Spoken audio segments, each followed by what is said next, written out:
માંગરોળ સરકારી હોસ્પિટલના ડોક્ટર અને એસોસિએશન દ્વારા કલકત્તામાં લેડીઝ ડોક્ટર પર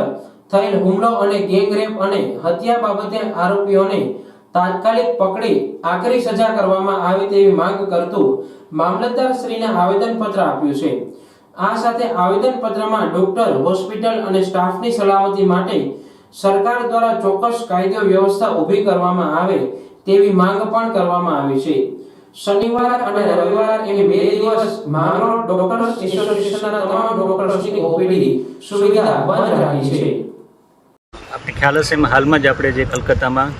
आरजीकर होस्पिटल में मेडिकल कॉलेज में जे बनाव बन्यो हतो लेडी डॉक्टर साथे गैंगरेप अने मर्डर पण थयेलुं हतुं अने आ रीते अवारनवार पण मेडिकल स्टाफ पर डॉक्टरो पर अने पेरामेडिकल स्टाफ पर हुमलाओ अने बधुं थतुं रहेतुं होय छे। तो आना विरोधमां Indian medical association Mangrol branch तथा માંગરોળ मेडिकल एसोसिएशन ने तमाम शाखाओं फ्रेटर्निटी साथे Ayush medical association, dental association बधा जोड़ाय अने आ बाबत में सरकार में कोई सख्त